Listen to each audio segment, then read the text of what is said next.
Ratusan kepala sekolah dan guru yang protes terkait mutasi besar-besaran ke daerah terpencil terlibat saling dorong dengan petugas di kantor Dinas Pendidikan Kabupaten Konawe Utara, Sulawesi Tenggara.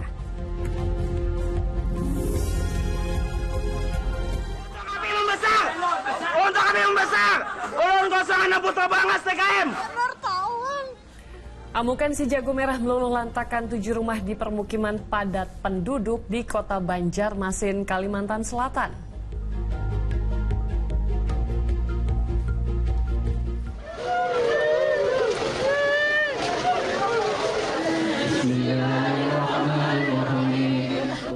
Jenazah ibu dan anak yang tewas akibat ledakan rumah seorang anggota polisi di Mojokerto, Jawa Timur diwarnai tangis keluarga.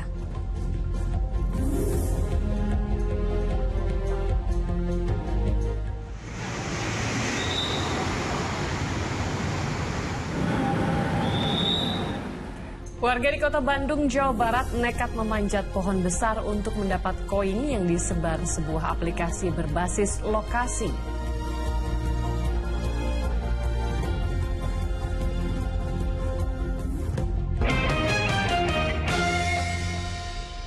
Halo, selamat pagi. Senang sekali, saya Janet Lee. Dan saya Sheila Purnama dapat kembali menyapa Anda dalam Fokus Pagi kali ini, edisi Selasa 14 Januari 2025. Hari ini kami hadir dengan rangkaian informasi dan peristiwa terbaru yang berhasil dihimpun tim redaksi kami hingga dini hari tadi, dan inilah Fokus Pagi selengkapnya. Pemirsa, kericuhan mewarnai unjuk rasa yang digelar ratusan kepala sekolahan dan guru di Kabupaten Konawe Utara, Sulawesi Tenggara. Aksi ini sebagai bentuk protes mereka atas mutasi besar-besaran ke daerah terpencil.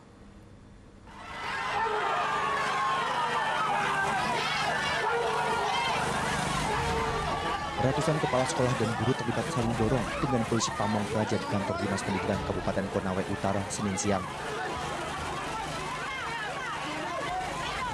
Peristiwa terjadi saat para kepala sekolah dan guru yang menggelar unjuk rasa mencoba menerobos masuk kantor dinas guna menemui Kepala Dinas Pendidikan. Unjuk rasa digelar sebagai bentuk protes para kepala sekolah dan guru atas mutasi besar-besaran ke daerah terpencil. Masa aksi menduga mutasi tersebut syarat kepentingan politik pasca Pilkada 2024.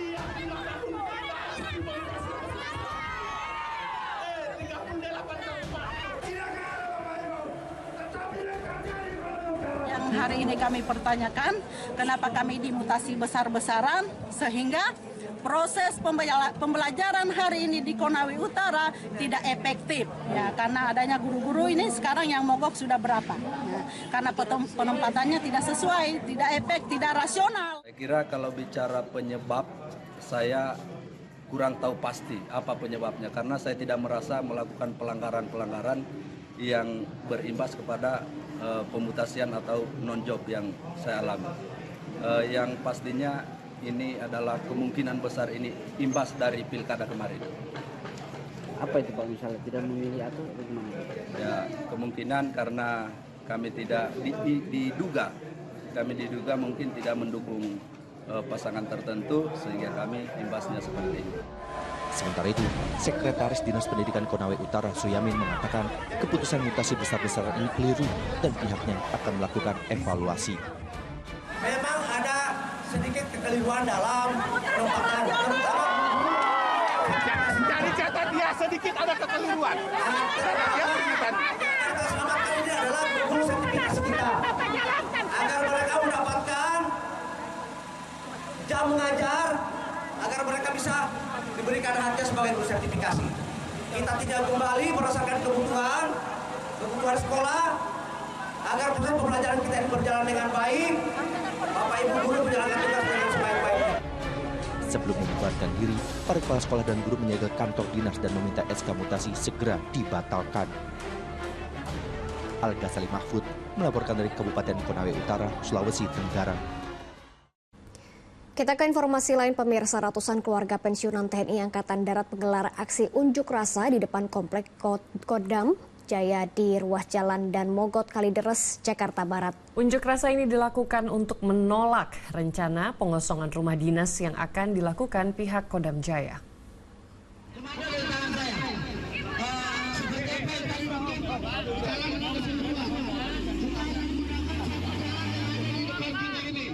Ratusan keluarga dari Solidaritas Pensiunan TNI menggelar aksi unjuk rasa di depan Komplek Kodam Jaya, Jalanan Mogot, Kalideres, Jakarta Barat pada Senin pagi.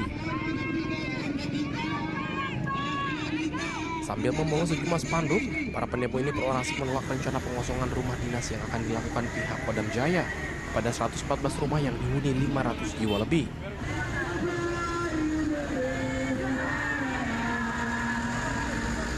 Masa aksi bahkan hendak menutup seluruh ruas jalan yang mengakibatkan kemacetan panjang dari arah Tangerang menuju Kalideres. Beruntung aparat kepolisian yang berjaga di lokasi segera bertindak dan mengimbau kepada masa aksi untuk tidak berbuat anarkis yang merugikan pengguna jalan. Yang satu jalur bisa lewat, yang baik ke luar. Baik. Jangan merugikan orang. Kalau sampai nutup ya nanti saya buarin. Karena udah mengganggu kepentingan umum, Pak. Nggak menyalakan aturan. Yang jelas ya. Oke. Silakan, tapi kalau ditutup saya boleh. Dalam tuntutannya, masa aksi memohon agar dapat diberikan solusi atas rencana pengosongan rumah dinas yang telah dihuninya sejak tahun 1970. Ibu maunya gimana Bu? Apa relokasi atau dikasih uang ke Rohiman atau gimana? Ya, kita itu udah solusinya nanti bisa, kalau bisa nih ya. Kita mau seperti yang di Geger Kalong, Bandung. Mereka mencicil. Kita juga mampu mencicil. Rame-rame semua bersedia untuk mencicil.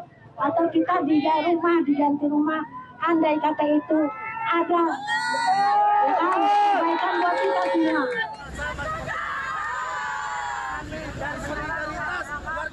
Warga dari keluarga pensiunan TNI tersebut merasa orang tua mereka telah berjasa terhadap negara dan berharap adanya kompensasi ataupun waktu untuk mencari tempat tinggal baru jika proses pengosongan tetap akan dilakukan. Jayadi melaporkan dari Jakarta. Dari Jawa Timur, pemirsa, ledakan keras menghancurkan 2 rumah di Mojokerto. Akibatnya 2 orang yang merupakan ibu dan anak tewas.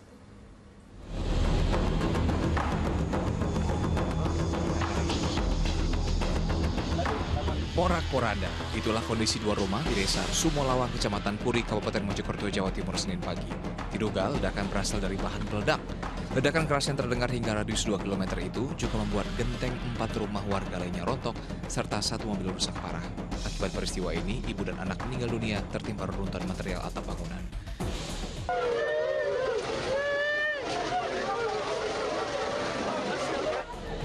Pasca ledakan, jenazah ibu dan anak yang meninggal akibat ledakan rumah anggota polisi di Mojokerto, Jawa Timur itu diwarnai tangis haru keluarga. Selain dikenal sebagai ibu rumah tangga yang baik, Luluk Sudarwati ternyata juga aktif di dunia politik dan sekarang menjabat sebagai sekretaris DPC PAN Kecamatan Puri, Kabupaten Mojokerto. Beliaunya juga aktif di partai, juga aktif di organisasi-organisasi lain, dan kemarin juga menjadi baret di pemenangannya Mubarok. Kabid Humas Polda Jawa Timur saat ini telah menerjunkan tim Inafis Reskrim, Laboratorium Forensik, serta kedokteran forensik untuk menyelidiki penyebab ledakan. Menurunkan tim yang terdiri dari tim Inafis Reskrim, kemudian juga Laboratorium Forensik juga dikerahkan, karena ada korban juga kedokteran forensik juga dikerahkan. Termasuk anggota dari Propam dipimpin langsung oleh Pak Kabid Propam untuk melakukan proses penyelidikan lebih lanjut di sana. Sementara akibat ledakan di desa Sumolawang, Kecamatan Puri, Mojokerto ini dilaporkan 5 rumah di sekitar lokasi alami kerusakan. Tim Liputan melaporkan. Jasad ibu dan anak korban ledakan rumah anggota polisi di Mojokerto, Jawa Timur dimakamkan dalam 1 liang lahat. Polisi masih menyelidiki penyebab pasti terjadinya ledakan. Usai disolatkan, jenazah Luluk Sudarwati bersama anaknya diusung ke pemakaman umum Desa Sumolawang, Kecamatan Puri, Kabupaten Mojokerto. Proses pemakaman kedua korban ledakan ini diiringi ratusan pelayat. Kedua jasad ibu dan anak ini dimakamkan ke dalam 1 liang lahat. Sebelumnya kedua korban menjalani otopsi di Rumah Sakit Dr. Iskandar Mojosari, Mojokerto guna kepentingan penyelidikan. Sekitar jam 8-9. Tahunya Pak? Tahunya kejadian itu dari mana? Tahunya Pak? Ibu yang mobil itu, karena rumahnya masih meledak gitu aja. Terus saya pulang, saya cari-cari anak istri saya. Waktu itu Bapak di mana? Di sawah. Pemirsa, di akhir tahun ini sejumlah bencana masih terus terjadi, salah satunya Gunung Ibu di Kabupaten Halmahera Barat, Maluku Utara yang terus menunjukkan aktivitas erupsinya. Sepanjang hari Senin kemarin, Gunung Ibu tercatat menghembuskan abu vulkanik sebanyak 15 kali. Erupsi pertama Gunung Ibu yang terletak di Kabupaten Halmahera Barat, Maluku Utara terjadi pada Senin dini hari dan terus berlangsung hingga Senin malam. Ketinggian kolom abu dengan skala besar mencapai 3.000 meter di atas permukaan puncak gunung. Erupsi ini terekam dalam seismogram dengan amplitudo 26 mm dan berdurasi kurang lebih 1 menit 54 detik. Pos pemantau Gunung Ibu juga mengimbau agar warga tidak mendekat radius 5 hingga 7 km dari kawah gunung. Jadi saat ini level Gunung Ibu masih siaga dengan jarak rekomendasi jadi sekitar radius ke segala arah itu sekitar 4,5 km. Kemudian untuk sektoral ke arah utara ada sekitar. Sebuah rumah mewah di Surabaya, Jawa Timur hangus terbakar diduga akibat korsleting listrik. Sementara di Banjarmasin, Kalimantan Selatan, 7 rumah di permukiman padat ludes terbakar. Untuk api membesar! Untuk api membesar! Ulun 06 Putra Bangas TKM!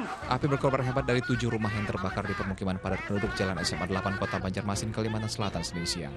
Si jago merah dengan cepat menghanguskan sejumlah bangunan yang sebagian besar berbahan kayu. Puluhan anggota pemadam kebakaran yang diterjunkan berhasil memadamkan api dalam tempo 2 jam. Tidak ada korban jiwa dalam peristiwa ini, namun kerugian ditaksir mencapai ratusan juta rupiah. Hingga kini penyebab pembakaran masih diselidiki polisi.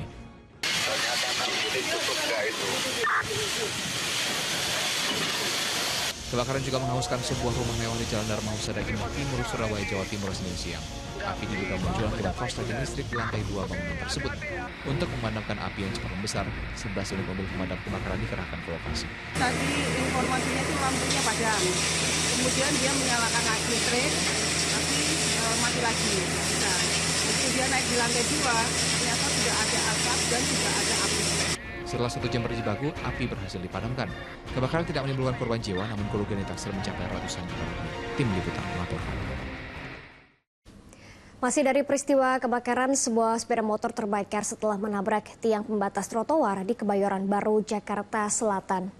Sementara kebakaran hebat melanda pabrik pengolahan plastik di Jombang, Jawa Timur, ini memicu kepanikan anak-anak sekolah pada Senin pagi.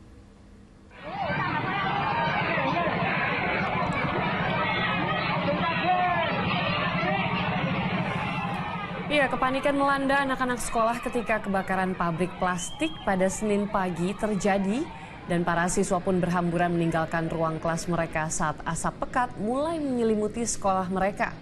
Kepulan asap pekat berasal dari pabrik rafia plastik yang berada dekat permukiman dan kompleks sekolah di desa Mojo Ngampit, Kecamatan Jombang, Kota Kabupaten Jombang. Kobaran api yang begitu besar membuat petugas pemadam kebakaran dan BPBD setempat kewalahan. Bahkan atap pabrik ambruk akibat besarnya kobaran api. Amukan api sulit dijinakan karena pabrik dipenuhi banyak bahan baku plastik yang sangat mudah terbakar. Material yang terbakar, ya, artinya sangat mudah untuk terbakar karena limbah plastik, karena ini adalah pabrik plastik.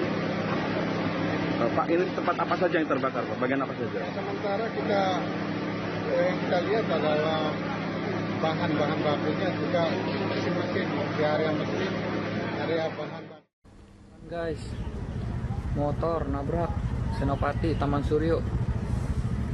Sementara itu, sebuah sepeda motor terbakar setelah menabrak tiang pembatas trotoar di Kebayoran Baru, Jakarta Selatan pada hari Senin.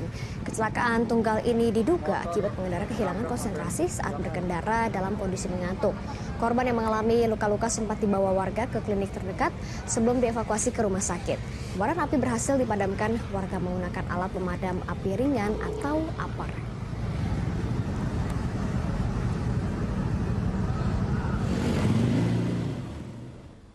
Kita ke Sumatera Utara, pemirsa. Banjir yang terjadi di Medan turut mengganggu proses belajar mengajar para siswa. Sedangkan di Subang, Jawa Barat, banjirop yang semakin tinggi membuat siswa SD dipulangkan.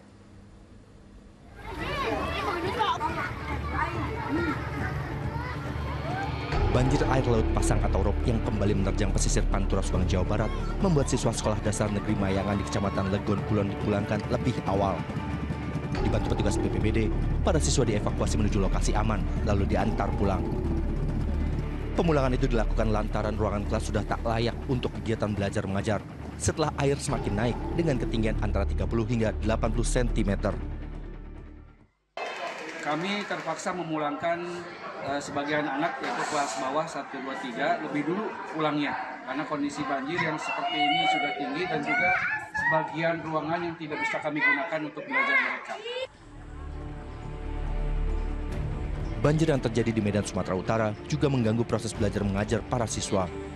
Seperti di Sekolah Dasar Negeri 064976 Kecamatan Medan Tembung, para siswa tak bisa belajar maksimal karena genangan air sudah memasuki ruangan kelas mereka. Pihak sekolah pun memanfaatkan beberapa ruangan kelas yang tidak tergenang banjir untuk dipakai siswa belajar, meski jumlahnya lebih sedikit dari total 200 murid sekolah tersebut. Sebenarnya anak sekolah tidak diliburkan, karena udah terlanjur anak-anak yang sebagian ada yang datang, itu tetap sekolah, karena kan ada 5 kelas yang tidak terkena banjir. Jadi kami gabungkan anak-anak ke situ, kami membuat kegiatan atau belajar untuk sementara, cuma dipercepat pulang.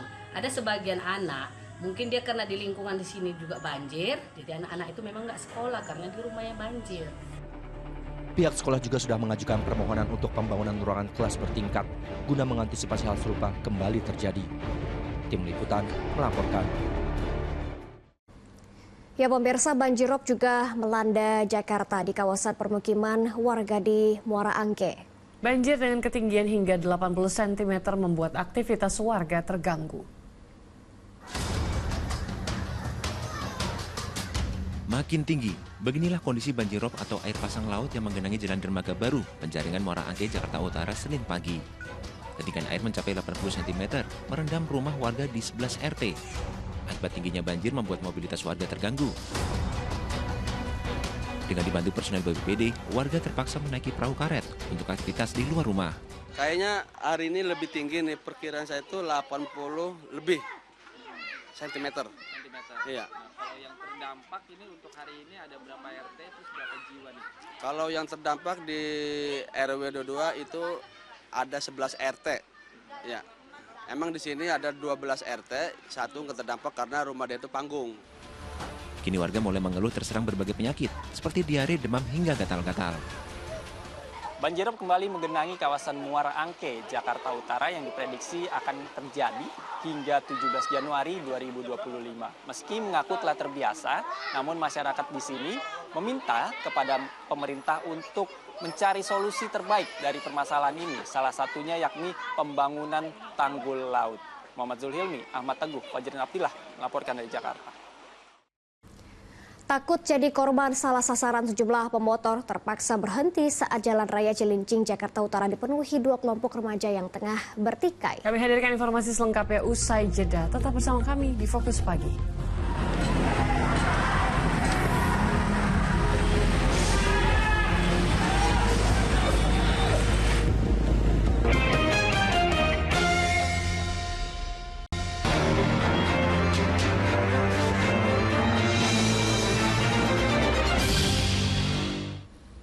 Kembali bersama kami di Fokus Pagi. Kita lanjutkan informasi di pagi hari ini. Tawuran 2 kelompok remaja menggunakan senjata tajam terjadi di Jalan Raya Cilincing, Koja, Jakarta Utara pada Senin malam. Polisi yang tiba di lokasi kejadian membuat para pelaku tawuran kabur.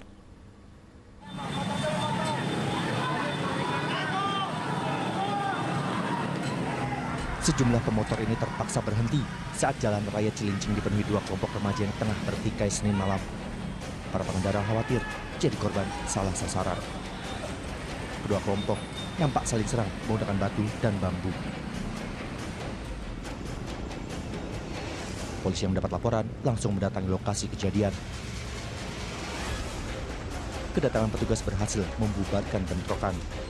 Warga menduga bentrokan terjadi akibat ulah sekelompok remaja pengendara motor yang menyerang permukiman di wilayah ini. Nah, untuk kejadian tawuran itu baru saja terjadi.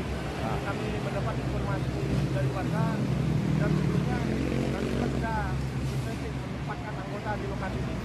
Dan saat akan terjadi tawuran, telah dilakukan pencegahan. Saat ini, petugas masih mengejar para pelaku tawuran. Pihak kepolisian juga mengimbau agar para orang tua lebih memperhatikan anak-anaknya agar tidak terlibat tawuran yang tak hanya merugikan diri sendiri, tapi juga orang lain. Arfa Supandi melaporkan dari Jakarta. Di informasi selanjutnya, pemirsa, guna mengungkap kasus dugaan penganiayaan oleh anggota Satlantas Polresta Yogyakarta, Polda Jawa Tengah melakukan ekshumasi atau pembongkaran makam Darso, warga Mijen, Kota Semarang. Kendati peristiwa kematian korban terjadi pada September tahun 2024, namun hingga kini status perkaranya masih dalam tahap penyelidikan. Aparat Polda Jawa Tengah melakukan ekshumasi atau pembongkaran jenazah Darso, 43 tahun, warga Mijen, Kota Semarang yang diduga tewas akibat dianiaya anggota Satlantas Polresta Yogyakarta pada September 2024 lalu. Ekshumasi dilakukan di tempat pemakaman umum Sekrakal, Desa Gilisari, Kelurahan Purwosari, Kecamatan Mijen, Kota Semarang, melibatkan tim kedokteran forensik Bidokes bekerjasama dengan Fakultas Kedokteran Universitas Islam Sultan Agung dan Fakultas Kedokteran Universitas Muhammadiyah Semarang.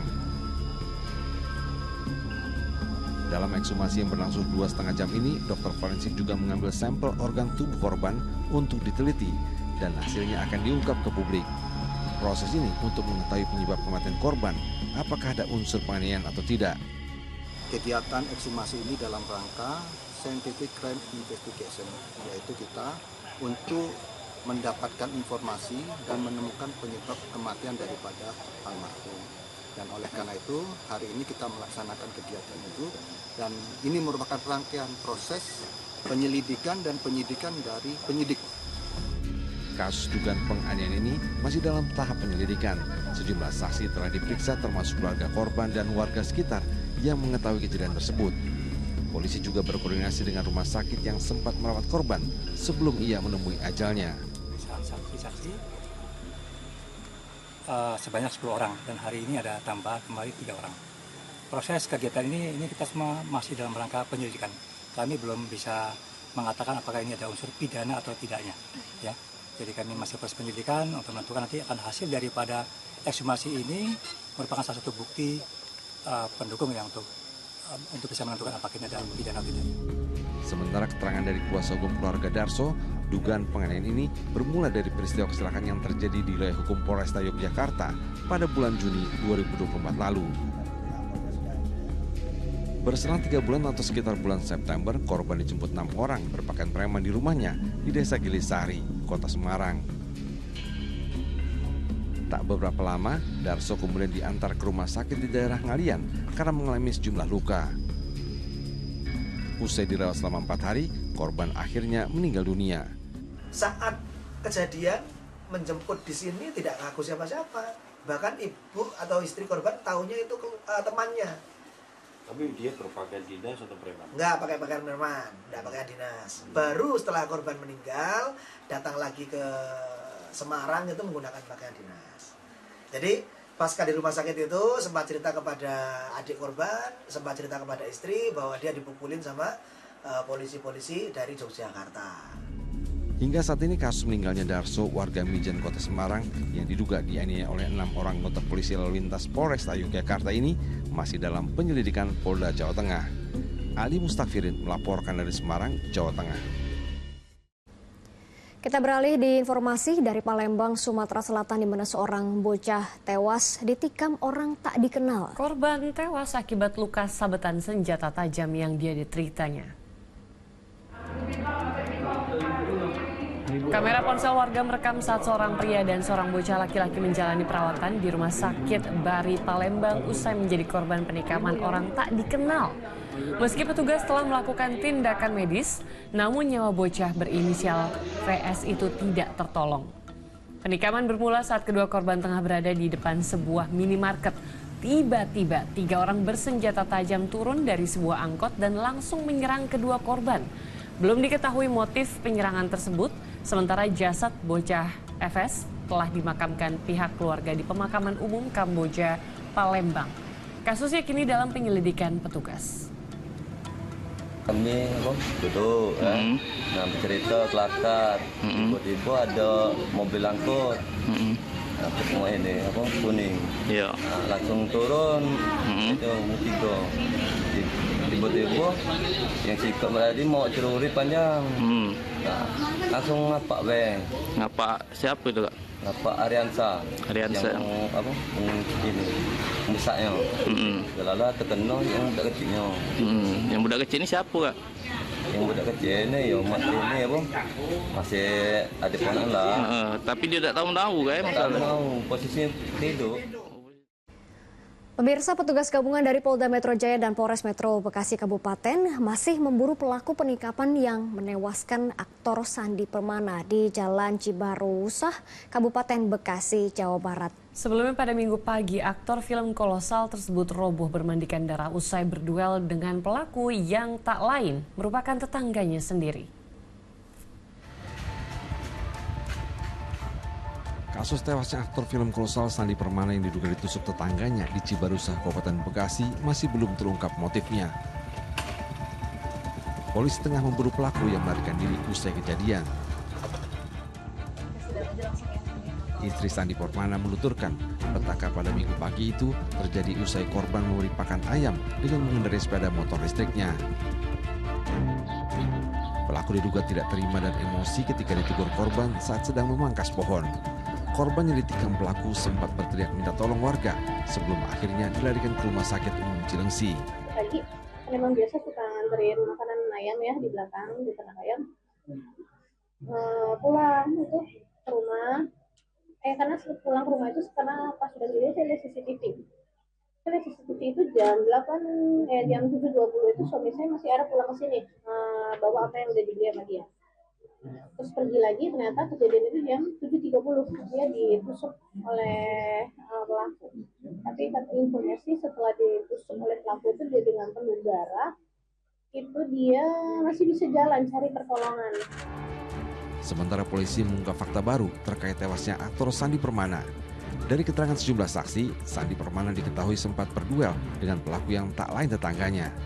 Akibat perkelahian, aktor film kolosal itu mengalami luka tusuk senjata tajam di beberapa bagian tubuhnya.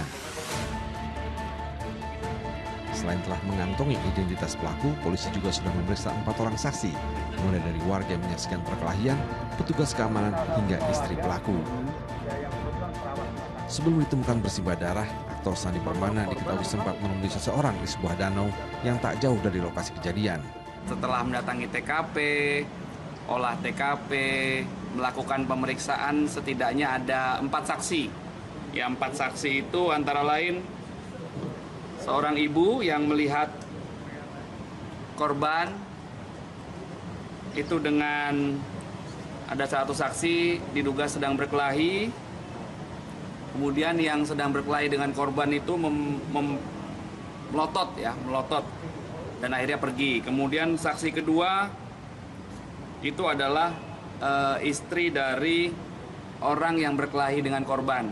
Kemudian seorang security juga diambil keterangan, dan yang terakhir ada tetangga korban. Sebelumnya aktor Sandi Permana ditemukan bersimbah darah oleh tetangganya di pinggir Jalan Cibarusah, Kabupaten Bekasi, Jawa Barat hari Minggu pagi. Nyawa aktor sejumlah film kolosal itu tak tertolong dan dinyatakan meninggal dunia saat dibawa ke rumah sakit. Muhammad Nur dan Rahmat Majid melaporkan dari Jakarta dan Kabupaten Bekasi, Jawa Barat.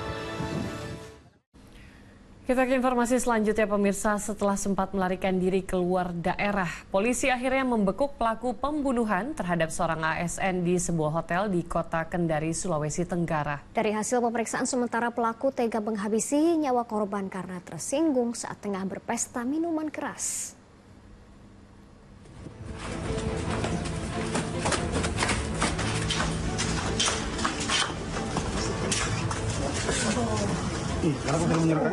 Tersangka pembunuh seorang ASN di sebuah hotel di Kota Kendari, Sulawesi Tenggara ini tak dapat berkutik saat diringkus petugas.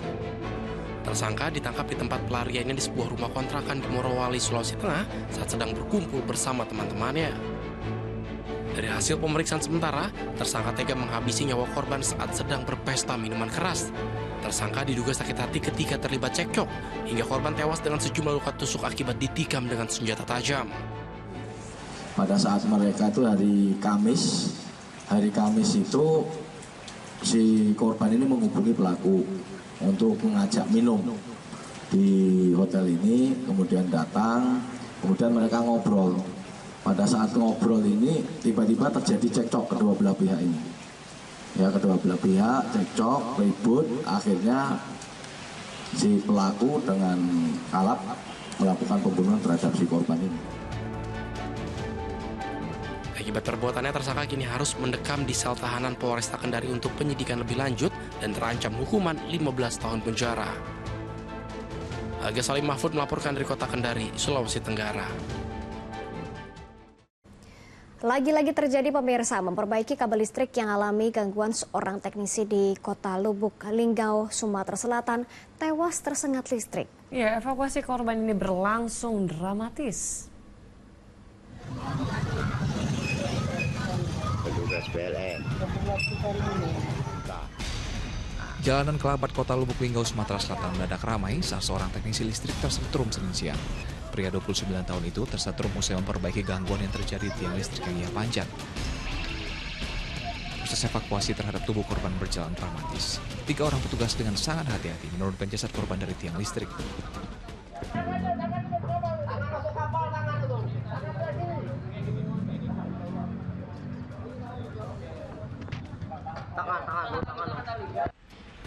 Korban sempat dilarikan ke rumah sakit AR Bunda, Kota Lubuk Linggau untuk mendapatkan pertolongan pertama, namun nyawanya tak tertolong. Di dalam, tapi masih turun juga. Maka kemungkinan terus dapat informasi bahwa kabelnya itu panas. Maka dari telepon PLN minta diganti kabelnya. Kalau kabel mau ganti, informasi dari itu ternyata dari kejadian ini. Jasad korban langsung dibawa ke rumah duka di Kabupaten Musirawas Utara untuk disemayamkan. Kasusnya kini ditangani Polsek Lubuk Linggau. Muhammad Ardiansyah Putra, melaporkan dari Lubuk Linggau, Sumatera Selatan.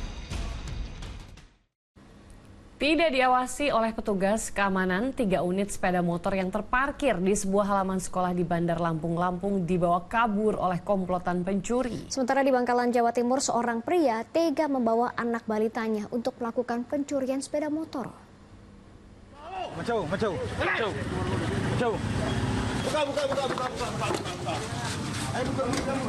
Tim Satreskrim Polres Bangkalan langsung menyergap tersangka pencurian sepeda motor di Bangkalan, Jawa Timur. Polisi membekuk tersangka saat ia tengah menjalankan aksinya. Mirisnya, tersangka diketahui membawa anaknya sendiri saat melakukan aksi pencurian sepeda motor. Setelah dilakukan pendalaman kasus, 2 rekan tersangka pun turut diamankan.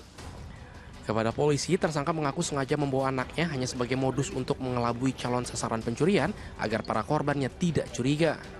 Pada saat dilakukan penangkapan oleh tim Polres Bangkalan, Reskrim Bangkalan, ternyata di TKP juga yang tersangka ini membawa anak kecil sebagai modus saja untuk mengelabui bahwa masyarakat bahwa yang bersangkutan ini orang baik-baik, tapi pada kenyataannya yang bersangkutan adalah pelaku curanmor, karena TKP-nya bukan hanya sekali, ada 3 kali TKP Kabupaten Bangkalan. Sementara itu, kamera pengawas merekam aksi komplotan pencuri sepeda motor di sebuah areal parkir di kawasan Rukan, Kelapa Gading, Jakarta Utara. Terlihat pelaku berjumlah 4 orang datang dengan menggunakan 2 sepeda motor, langsung menghampiri deretan sepeda motor yang terparkir. Hanya dalam hitungan detik, 1 unit sepeda motor yang sedang parkir dibawa kabur. Izin melaporkan. Selamat sore. Jangan yang bawa ya. Bawa apa? Di depan Pak itu Pak. Tapi di depan Pak. Iya Pak. Nanti pindah Pak. Naruh Pak. Berbekal rekaman CCTV, polisi akhirnya menangkap 2 dari 4 tersangka di sebuah rumah kontrakan. Polisi juga turut mengamankan sebuah senjata api di lokasi. Kedua tersangka pun terpaksa dihadiahi timah panas di kakinya lantaran berusaha melawan petugas. Modus operandi, para pelaku datang ke lokasi kejadian dengan mengendarai 3 unit sepeda motor. Ada yang berperan sebagai mengambil barang dan ada yang berperan sebagai mengawasi keadaan sekeliling dengan membawa airsoft gun. Airsoft gun bisa dilihat sendiri, ada pelurunya Gotri. Dan ada juga pelaku-pelaku yang memang masih dalam pengejaran dari unit reskrim Polsek Kelapa Gading. Di Bandar Lampung, kawanan pencuri menggasak 3 motor sekaligus dari sebuah halaman parkir yayasan sekolah SMP dan SMA pada Senin pagi. Aksi pencurian ini terjadi saat tempat parkir tidak dijaga oleh petugas keamanan karena dalam kondisi hujan. Pencurian baru diketahui saat para korban hendak pulang sekolah dan mendapati motornya tidak ada lagi di tempat parkir. Ini berbekal rekaman CCTV, pihak sekolah dan korban telah melaporkan kasus pencurian tersebut ke polisi. Tim Liputan melaporkan. Pemirsa, pinjaman online menawarkan solusi instan mengatasi masalah keuangan. Namun banyak orang tidak menyadari jerat teror yang menanti di belakang hari apabila kewajiban membayar utang tak ditepati.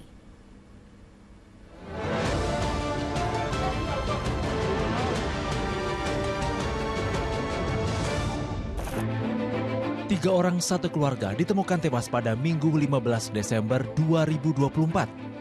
Tubuh wanita 29 tahun dan anak laki-lakinya 3 tahun terbujur kaku di kamar. Sementara suaminya ditemukan tewas di kamar mandi. Peristiwa itu sontak menggegerkan warga Kampung Poncol, Ciputa Timur, Tangerang Selatan, Banten. Kerabat mengaku tak merasakan gelagat mencurigakan. Siapa sangka keluarga itu terjerat pinjaman online. Diduga teror dari penagih utang tak dapat ditanggung hingga memicu depresi. Ditemukan beberapa bukti akses terhadap aplikasi, beberapa pinjaman online, dan beberapa situs judi online. Lagi-lagi masalah pinjaman online.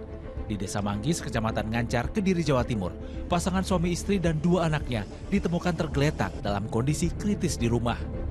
Keempatnya dilarikan ke rumah sakit. Naas, anak bungsu yang baru berusia 2 tahun, dinyatakan meninggal dunia. Hasil penyelidikan mengungkap, pasangan suami istri nekat mencoba mengakhiri hidup dengan mengajak kedua anaknya karena tak tahan tekanan penagih utang pinjaman online, pinjaman koperasi, dan pinjaman bank yang jumlahnya mencapai 20 juta rupiah. Keduanya pun dijadikan tersangka. Bahwa mereka sebagai sosok orang tua yang kehilangan anaknya, namun secara hukum perbuatan itu perbuatan yang pada akhirnya menghilangkan nyawa seseorang yang dalam hal ini adalah anak kandungnya, tetap harus diproses hukum sebagaimana aturan yang berlaku, sehingga kedua orang tersebut suami istri oleh Satreskrim Polres Kediri kita tetapkan sebagai tersangka. Masalah keuangan mendesak atau keinginan memiliki sesuatu yang tak dapat ditahan kerap membuat orang mengambil jalan pintas dengan mencairkan pinjaman online. Namun bunga pinjaman berlipat ganda, membuat korban tak siap hingga menunggak pembayaran. Di titik inilah penagih utang mulai melakukan tekanan dengan berbagai cara. Ini ancaman, kemudian penyebaran data pribadi, kemudian juga meruntuhkan harga diri dengan cara menginformasikan kepada orang-orang yang ada di nomor HP-nya. Ini menunjukkan bahwa tentu saja akan berdampak ke mental dan psikologis para korban. Banyak orang akhirnya menarik diri dan jatuh ke dalam depresi karena dipermalukan penagih utang dengan menyebar informasi pada keluarga dan kenalan. Belum lagi ancaman yang berlangsung terus-menerus mengakibatkan tekanan mental dan harga diri runtuh. Ketika keluarga, rekanan memberitahu, saya ditelepon nih gara-gara kamu nih, saya diganggu. Itu membuat self-worth-nya, harga dirinya semakin hancur. Itu membuat lama-lama mereka akhirnya withdrawal, menarik diri, kemudian mereka depresi. Dan dari depresi itu berlanjut ke keinginan bunuh diri. Meski pinjaman online menawarkan kemudahan yang menggiurkan, lebih baik evaluasi dulu kemampuan pembayaran atau mencari alternatif pembiayaan yang lebih terjangkau dan aman. Tim Liputan melaporkan. Warga di Kota Bandung, Jawa Barat nekat memanjat pohon besar untuk mendapat koin yang disebar sebuah aplikasi berbasis lokasi. Informasi selengkapnya usai jeda.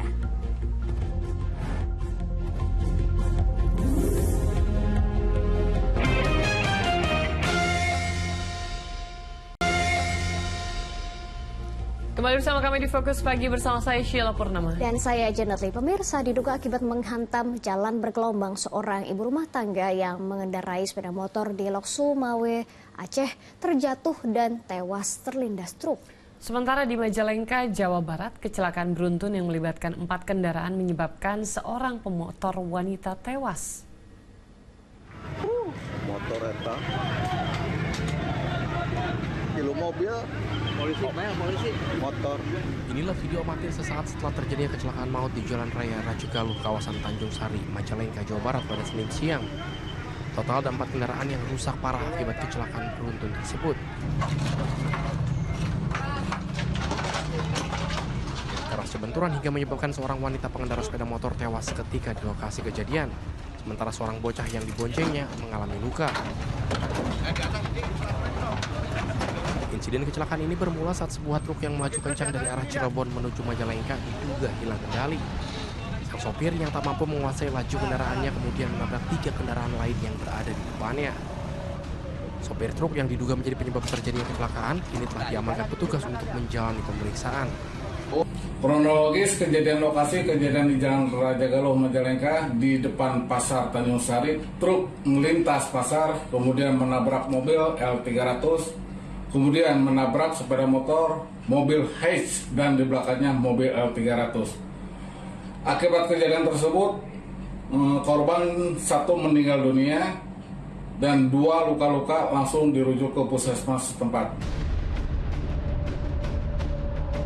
Sementara di Lok Sumawe, Aceh, kamera pengawas merekam seorang ibu rumah tangga yang mengendarai sepeda motor tewas terlindas truk saat melintas di Jalan Nasional Medan Banda Aceh pada Senin siang.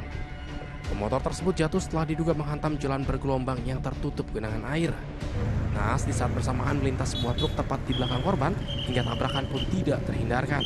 Akibat insiden ini korban tewas di tempat dan langsung dievakuasi ke Rumah Sakit Umum Cut Mutia. Pada saat di depan Alfamart ataupun toko Alfamart di Pangwe tersebut itu terjatuh dan tergelincir. Setelah itu ada kendaraan roda 6 ataupun kendaraan truk yang dikemudikan oleh supir atas nama Kamarudin, yaitu melintas, lalu korban setelah terjatuh masuk ke dalam kolong truk tersebut. Kasus kecelakaan tersebut kini tengah ditangani aparat kepolisian dari Satlantas Polres Lok Sumawe. Sementara itu, sopir angkutan barang yang melindas korban telah diamankan petugas untuk menjalani proses penyelidikan lebih lanjut. Tim Liputan melaporkan. Pemirsa, aksi bocah laki-laki yang viral di media sosial saat bermain skuter di tengah jalan raya padat kendaraan di kawasan Penggilingan Cakung terus menarik perhatian. Pemerintah Kota Jakarta Timur kini tengah berupaya mencari keberadaan bocah tersebut beserta kedua orang tuanya yang diduga tidak jauh dari lokasi. Pemerintah kota masih terus berupaya mencari keberadaan bocah viral di media sosial lantaran aksi berbahayanya bermain skuter di Jalan Raya Sumarno Penggilingan Cakung, Jakarta Timur. Pihak Pemkot menyayangkan aksi sang bocah yang bermain di luar pengawasan orang tuanya. Padahal Pemkot Jakarta Timur telah menyediakan beragam tempat bermain seperti ruang publik terpadu ramah anak atau RPTRA, taman kota hingga jalur khusus bersepeda. Ada RPTRA, ada tempat-tempat untuk bermain anak ya. Tentu ini kan menjadikan salah satu tempat mereka bisa manfaatkan tempat itu untuk bermain. Tapi ketika mereka sampai ke jalan raya, ini kan pertanyaannya apakah orang tuanya tahu nih pertama ya. Jadi saya menghimbau lingkungan, warga, kemudian juga khususnya orang tua agar mengetahui keberadaan anak ketika bermain, apalagi masih di bawah umur, kondisinya kan juga di jalan raya. Ini sangat. Sebelumnya viral di media sosial aksi bocah berusia sekitar 6 tahun bermain skuter di tengah jalan raya Sumarmo, Cakung, Jakarta Timur. Bocah tersebut bahkan beberapa kali nyaris tertabrak oleh para pengendara motor yang melintas. Meski telah sempat diajak menepi oleh sejumlah pengendara, sang bocah justru mengayuh skuternya lebih cepat untuk kembali ke tengah jalan raya.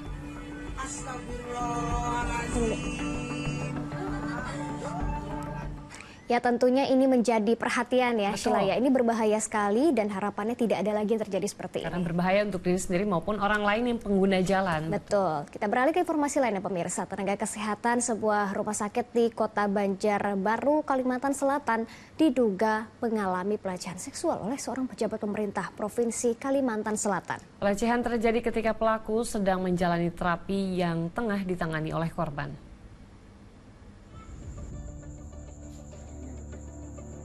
Kasus pelecehan seksual ini dialami seorang tenaga kesehatan sebuah rumah sakit di Kota Banjarbaru, Kalimantan Selatan yang diduga dilakukan seorang pria pejabat di lingkungan pemerintah Provinsi Kalimantan Selatan.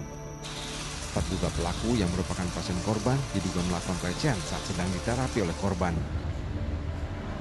Perbuatan tidak senonoh itu diduga dilakukan sebanyak 3 kali.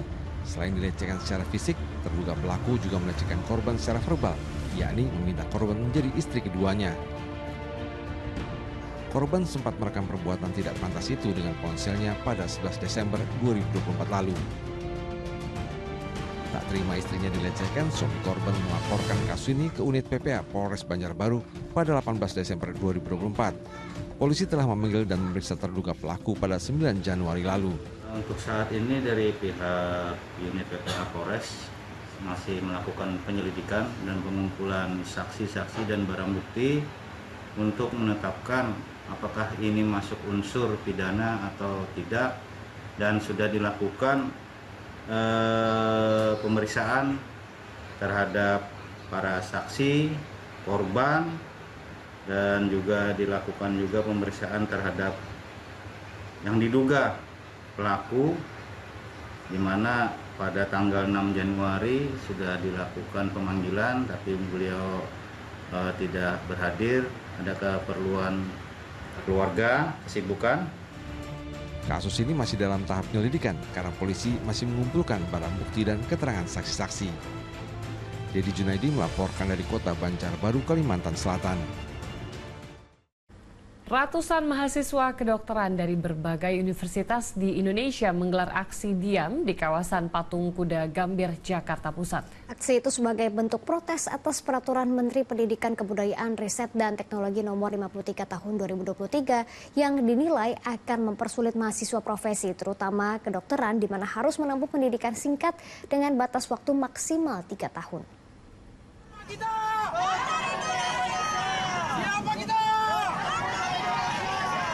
Ratusan mahasiswa kedokteran dari sejumlah universitas melakukan aksi turun ke jalan di halaman bundaran Patung Kuda Gambir, Jakarta Pusat pada hari Senin. Sambil membawa beragam atribut seperti poster dan spanduk, mahasiswa kedokteran melakukan aksi diam tanpa berorasi. Aksi ini sebagai bentuk protes mereka atas peraturan Menteri Pendidikan, Kebudayaan, Riset, dan Teknologi nomor 53 tahun 2023 tentang penjaminan mutu pendidikan tinggi yang dinilai akan mempersulit mahasiswa profesi, terutama kedokteran. Mohon teman-teman minta diakui karena sudah menyelesaikan segalanya. Itu saja. Ada berapa banyak Bang yang belum diakui sampai saat ini? Sampai hari ini lebih kurang untuk Indonesia itu ada datanya 2.000 tidak diakui. Pemirsa, Sekretaris Jenderal PDI Perjuangan Hasto Kristianto akhirnya hadir memenuhi panggilan KPK. Kendati menyandang status tersangka, namun Hasto tidak ditahan KPK. Juru bicara KPK menyebut penyidik masih perlu memeriksa saksi lainnya. Hasto Kristianto yang berstatus tersangka dalam kasus suap yang melibatkan buronan Harun Masiku tiba di gedung KPK Senin pagi. Ini pertama kalinya Hasto diperiksa KPK sebagai tersangka. Sebelumnya Hasto tidak memenuhi panggilan KPK pada 10 Januari lalu dengan alasan menghadiri HUT partainya.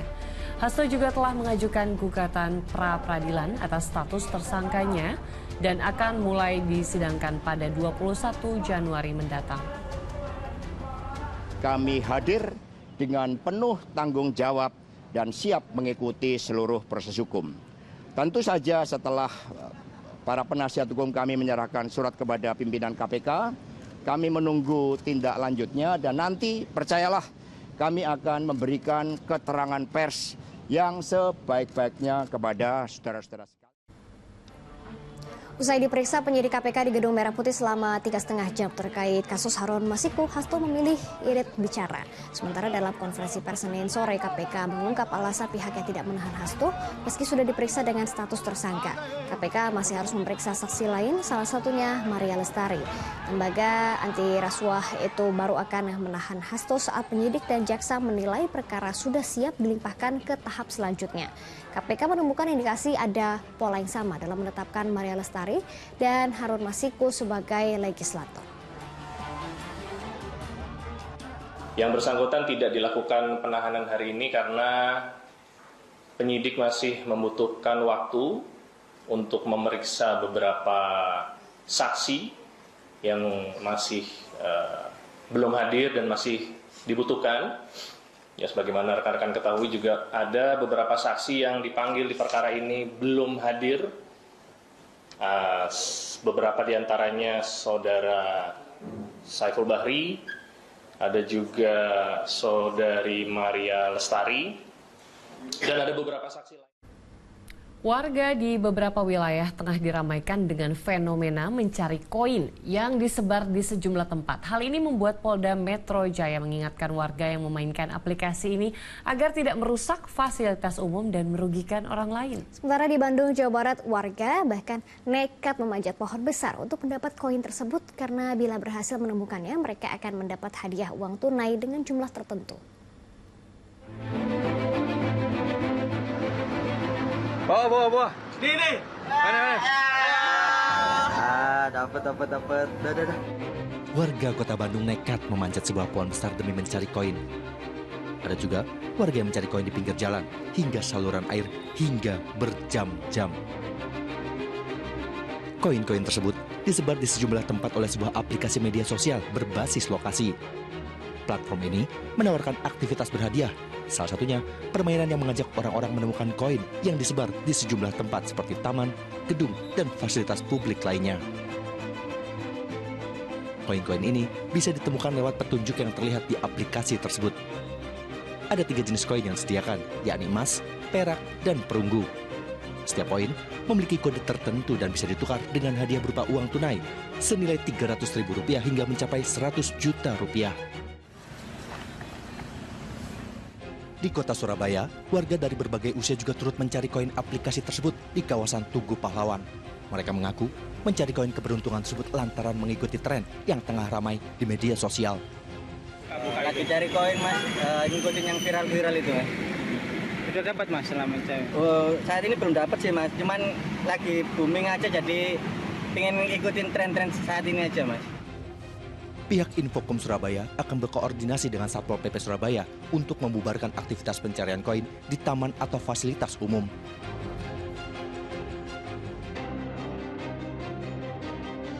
Permainan mencari koin melalui aplikasi yang menjadi perbincangan hangat di media sosial ini membuat Polda Metro Jaya mengingatkan masyarakat yang mencari koin untuk tidak merugikan orang lain, seperti merusak fasilitas umum.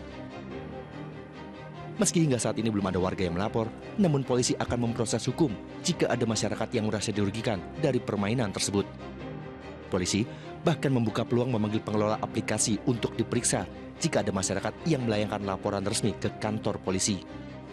Nah, terkait dengan koin jagat, kami izin mengimbau pada masyarakat agar dalam melaksanakan atau melakukan aktivitas, mohon dilakukan tetap berorientasi pada bagaimana situasi Kamtipmas tercipta dengan aman, kita saling menghargai satu sama lain.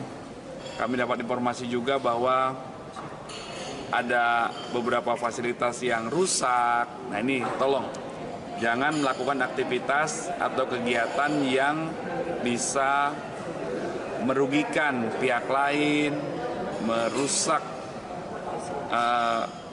fasilitas umum, merusak alam, ya.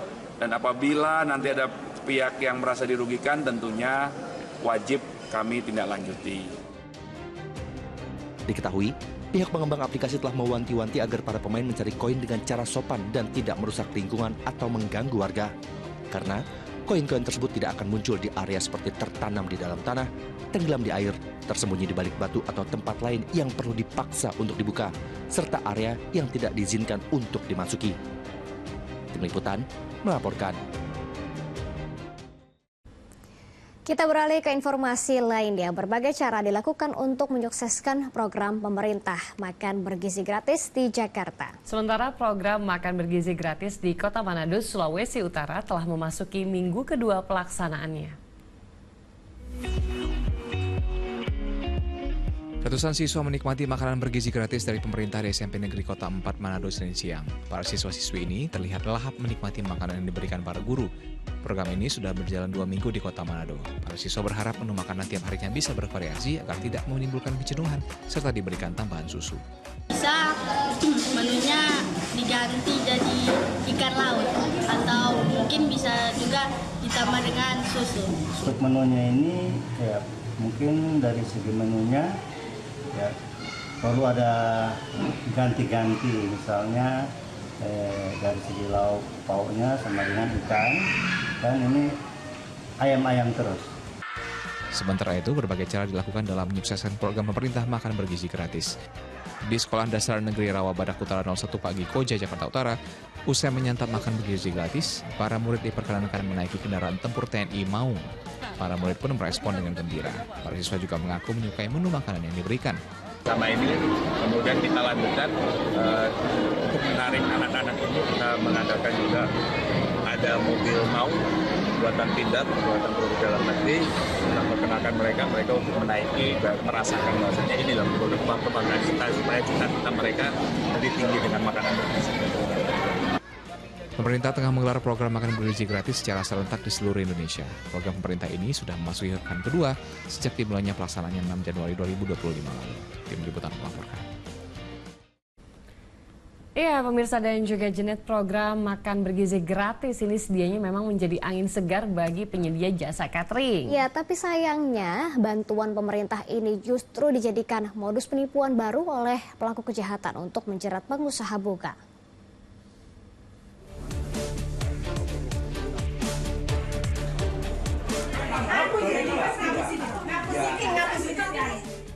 Pemerintah mulai menyalurkan program makan bergizi gratis untuk para siswa di sejumlah daerah. Mirisnya, ada saja pihak tak bertanggung jawab memakainya sebagai kedok hingga merugikan masyarakat.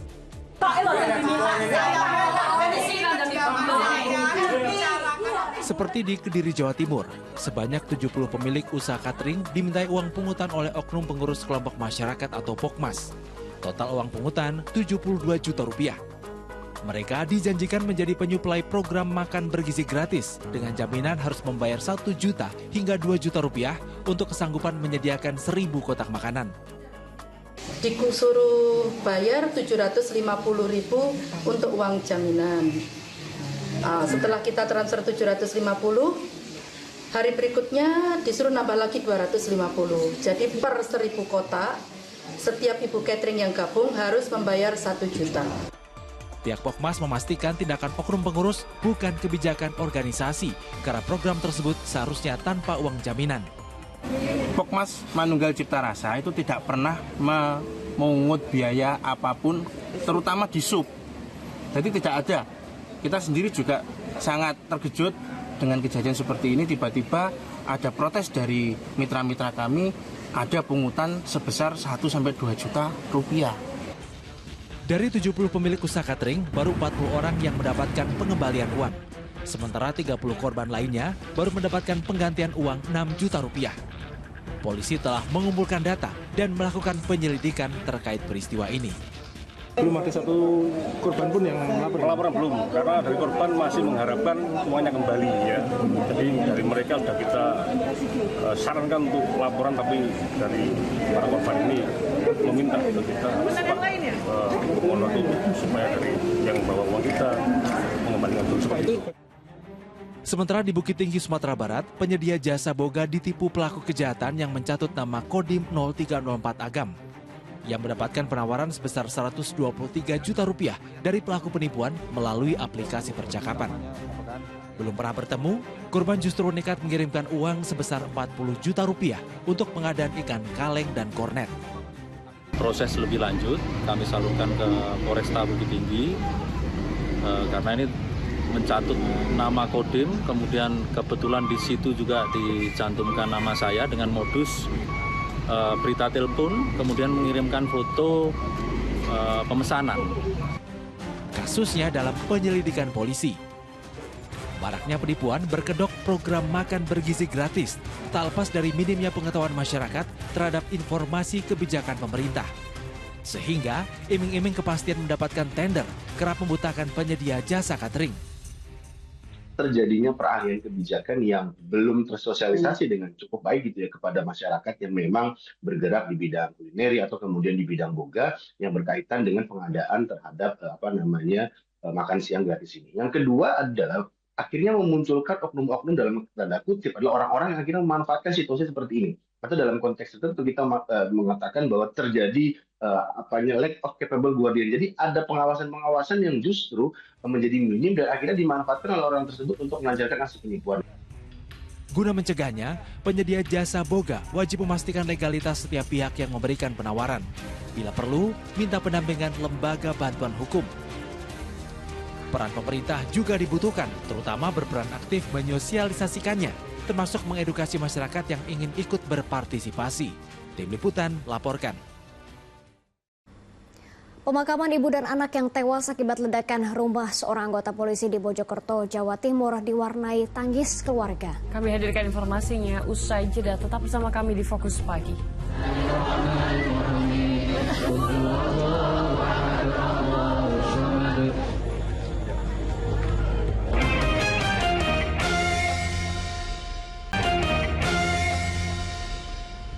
Anda kembali di Fokus Pagi bersama saya Janet Lee dan saya Sheila Purnama. Pemirsa, ledakan keras menghancurkan 2 rumah di Mojokerto, Jawa Timur. Akibatnya 2 orang yang merupakan ibu dan anak tewas.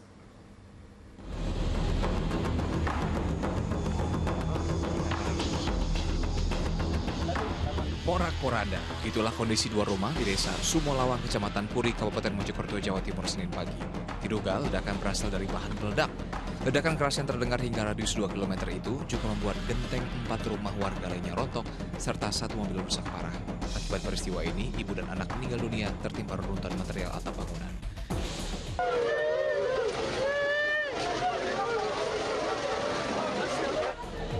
Pasca ledakan, jenazah ibu dan anak yang meninggal akibat ledakan rumah anggota polisi di Mojokerto, Jawa Timur itu diwarnai tangis haru keluarga.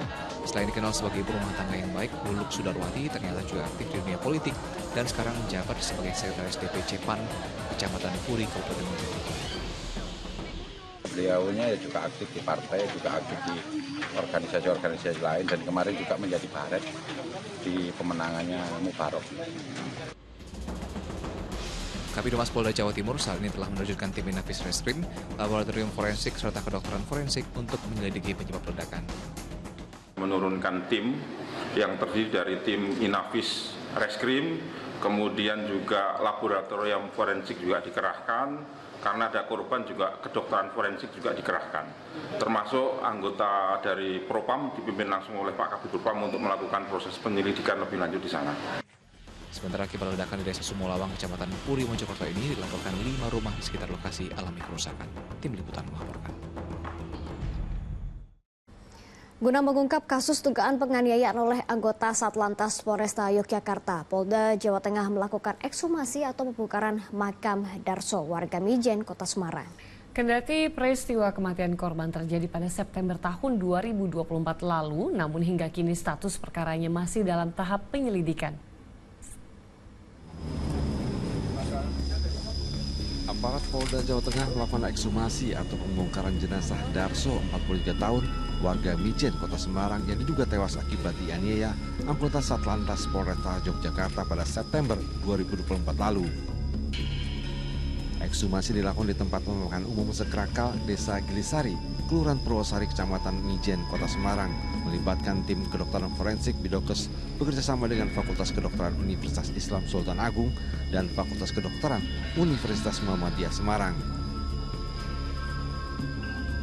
Dalam ekshumasi yang berlangsung 2,5 jam ini, dokter forensik juga mengambil sampel organ tubuh korban untuk diteliti dan hasilnya akan diungkap ke publik. Proses ini untuk mengetahui penyebab kematian korban, apakah ada unsur penganiayaan atau tidak.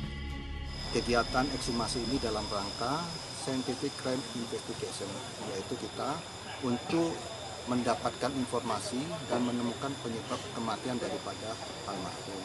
Dan oleh karena itu, hari ini kita melaksanakan kegiatan itu, dan ini merupakan rangkaian proses penyelidikan dan penyidikan dari penyidik.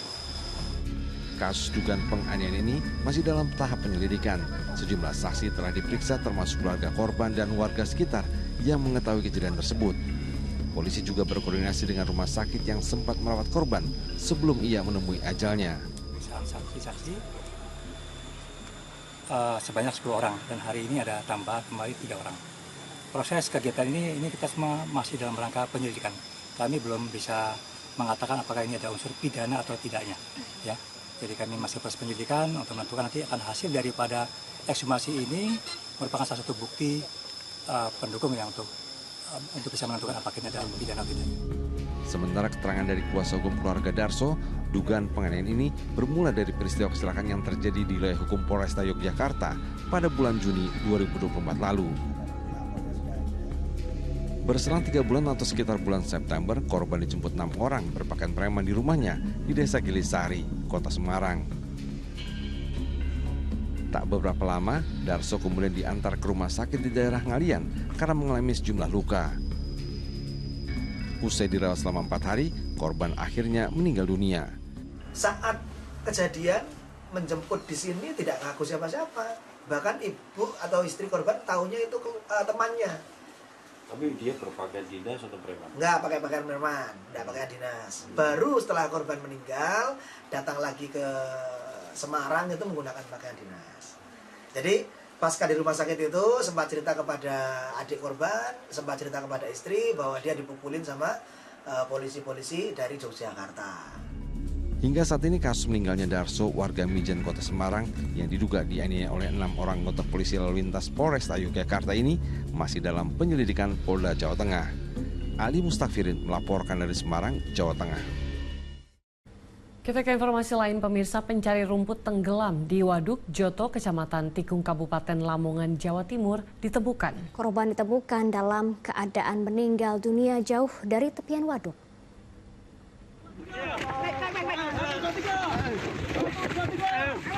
Hari kedua proses pencarian rumput asal desa Gumeningrejo, Kecamatan Tikung, Kabupaten Lamongan yang dilaporkan hilang tenggelam di Waduk Joto kemarin membuahkan hasil. Tim SAR menemukan korban sekitar 100 meter dari tepian waduk. Sebelum ditemukan, tim SAR berupaya mencari korban dengan 3 perahu karet yang dilakukan manuver di beberapa titik. Sejumlah penyelam juga dilibatkan untuk pencarian di dasar air. Korban alhamdulillah sampai siang hari ini korban berhasil ditemukan oleh tim SAR dari TNI Polri, kemudian dari BPBD dan Basarnas. Usai dievakuasi, korban kemudian dibawa ke rumah duka untuk dimakamkan. Sejak Desember hingga Januari ini sudah ada 6 kejadian warga meninggal dunia akibat tenggelam, mulai dari usia balita hingga dewasa di waduk tersebut. Sapari Ranujaya yang melaporkan dari Lamongan, Jawa Timur. Kita beralih di informasi kecelakaan. Puluhan warga di Situbondo, Jawa Timur berusaha mengevakuasi sebuah mobil yang terjun ke sungai usai pengemudinya hilang kendali. Di Kabupaten Ogan Komering Ulu Selatan, Sumatera Selatan, sopir yang kehilangan kendali membuat mobil menabrak sebuah rumah. Mana masuk sini? Warga Desa Sulitan, Kabupaten Ogan Komering Ulu Selatan berkerumun menyaksikan kecelakaan tunggal sebuah mobil yang terjadi Senin pagi. Nampak, mobil yang menabrak rumah warga tak hanya membuat bagian depan kendaraan ringsek, tetapi juga membuat dinding rumah jebol. Aku tadi nyangkut tuh ini jebol, tidak nyangkut. Iya inilah.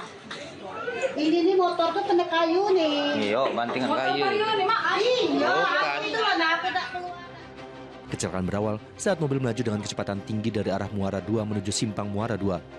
Setibanya di lokasi kejadian, warga menduga sopir hilang kendali hingga membuatnya tak dapat menguasai kemudi. Akibatnya, mobil oleng dan langsung menghantam rumah warga.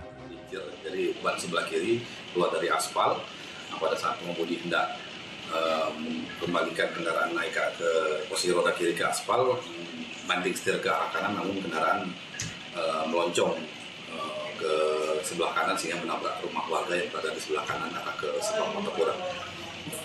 Dari kejadian ini ada korban atau seperti apa ini, Pak? Dari kejadian kecelakaan tersebut tidak ada korban jiwa maupun luka, melainkan hanya kerusakan kendaraan dan kerusakan rumah milik warga yang berada di sebelah kanan akibat kecelakaan tersebut. Pemilik rumah berharap pemilik kendaraan dapat mengganti semua kerugian yang dialaminya. Sementara, sopir beserta kendaraannya saat ini telah diamankan petugas ke unit Kakum Satlantas Polres Oku Selatan. Ini di sebelah baratnya mobil tercebur ke sungai. Hilang kendali atas kendaraan yang dikemudikannya juga membuat sebuah mobil terjun ke Sungai Tenggir, Situbondo. Menurut warga, kecelakaan terjadi karena sopir yang diketahui belum mahir mengemudi panik saat melintas di lokasi kejadian hingga membuatnya seketika menginjak pedal gas. Dia tidak bisa mengontrol ini ya, bisa mengontrol kemudi, terus tidak bisa ngerem, terus dari utara ke timur, terus bablas ke sungai. Tidak ada korban dalam kecelakaan ini. Puluhan warga berjibaku mengevakuasi mobil secara manual ke bahu jalan. Petugas yang mendapat laporan langsung menerjunkan mobil derek guna mengevakuasi bangkai mobil. Tim Liputan melaporkan. Dari informasi terkait musibah kebakaran, sebuah rumah mewah di Surabaya, Jawa Timur hangus terbakar diduga akibat korsleting listrik. Sementara di Banjarmasin, Kalimantan Selatan, 7 rumah di permukiman padat ludes terbakar. Untuk api membesar! Untuk api membesar! Ulun 06 Putra Bangas TKM! Api berkobar hebat dari 7 rumah yang terbakar di permukiman padat penduduk Jalan SMA 8 Kota Banjarmasin, Kalimantan Selatan, Senin siang. Si jago merah dengan cepat menghanguskan sejumlah bangunan yang sebagian besar berbahan kayu. Puluhan anggota pemadam kebakaran yang diterjunkan berhasil memadamkan api dalam tempo 2 jam. Tidak ada korban jiwa dalam peristiwa ini, namun kerugian ditaksir mencapai ratusan juta rupiah. Hingga kini, penyebab pembakaran masih diselidiki polisi.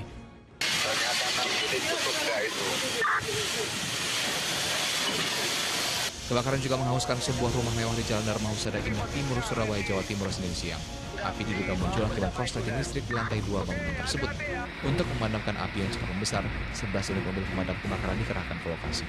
Tadi informasinya itu lampunya padam, kemudian dia menyalakan listrik, tapi mati lagi. Nah, begitu dia naik di lantai 2, ternyata tidak ada asap dan tidak ada api. Setelah 1 jam berjibaku, api berhasil dipadamkan. Kebakaran tidak menimbulkan korban jiwa, namun kerugian ditaksir mencapai ratusan juta. Tim liputan melaporkan.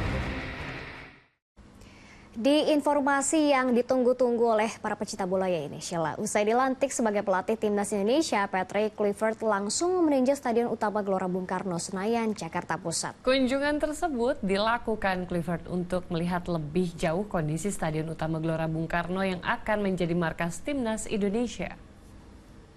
Hi Garuda fans, we're ready for the next chapter. Dear football fans of Indonesia, terima kasih. Thank you for your trust and thank you for your love. Pelatih anyar Tim Nasional Indonesia Patrick Kluivert meninjau langsung kondisi dan situasi di Stadion Utama Gelora Bung Karno, Senayan, Jakarta pada Senin siang. Ini jadi kunjungan pertama Kluivert ke Stadion GBK yang rencananya akan digunakan sebagai laga kandang merah putih pada ronde ketiga kualifikasi Piala Dunia 2026.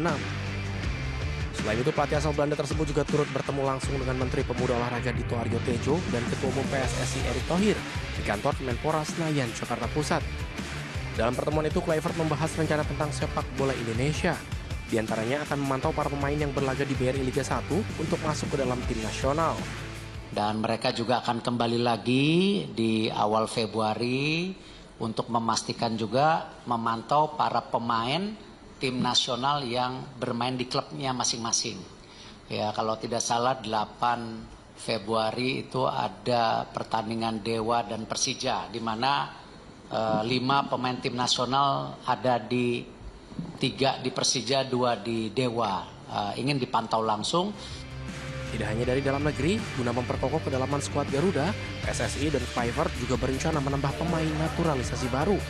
Mereka diantaranya yang diharapkan dapat segera bergabung adalah Ole Romeni dan Jero Raidwall. Tim Liputan melaporkan.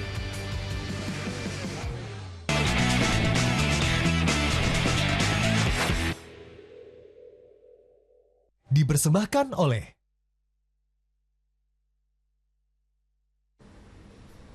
Dari pekan ke-18 BRI Liga 1, Persis Solo kembali menuai hasil buruk pemirsa. Kekalahan 0-1 dari PSM Makassar membuat Laskar Sang Bernyawa gagal menang di 10 laga terakhir.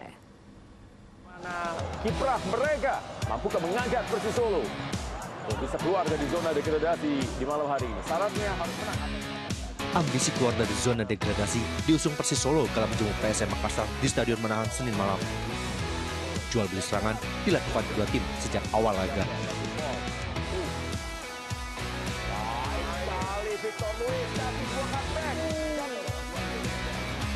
Namun, petaka menghampiri Laskar Sang Bernyawa ketika laga baru berjalan 20 menit. Lutut Clayton Santos dianggap berbahaya oleh wasit yang membuatnya harus mendapat kartu merah langsung. Unggul jumlah pemain membuat PSM terus menggempur tuan rumah. Namun, beberapa peluang yang dihasilkan tak kunjung menjadi gol. PSM hampir mencetak gol di menit ke-54. Namun, tendangan Victor Detan masih diblok kiper Muhammad Riyandi. Pendukung tuan rumah sempat bersorak di menit 84 kala Karim Rossi sukses menjebol gawang tim tamu. Tapi, wasit menganulir karena offside. Usaha bertubi-tubi PSM akhirnya tercapai jelang laga berakhir. Sundulan pemain debutan Joao Balotelli menghujam gawang Persis dan mengubah skor menjadi 1-0.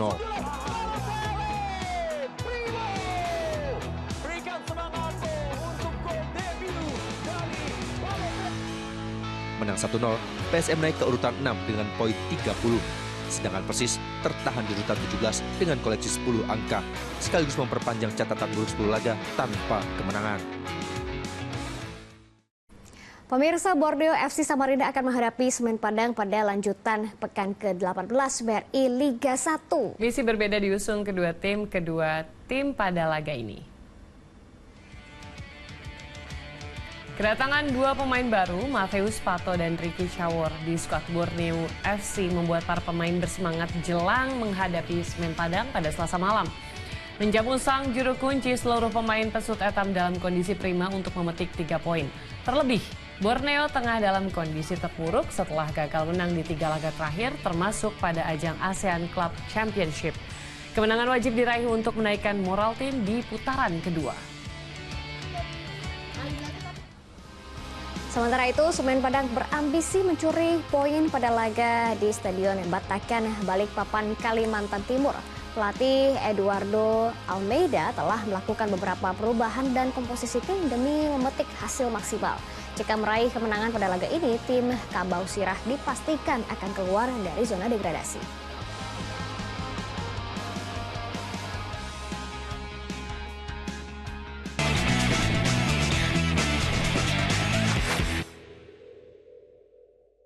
Dipersembahkan oleh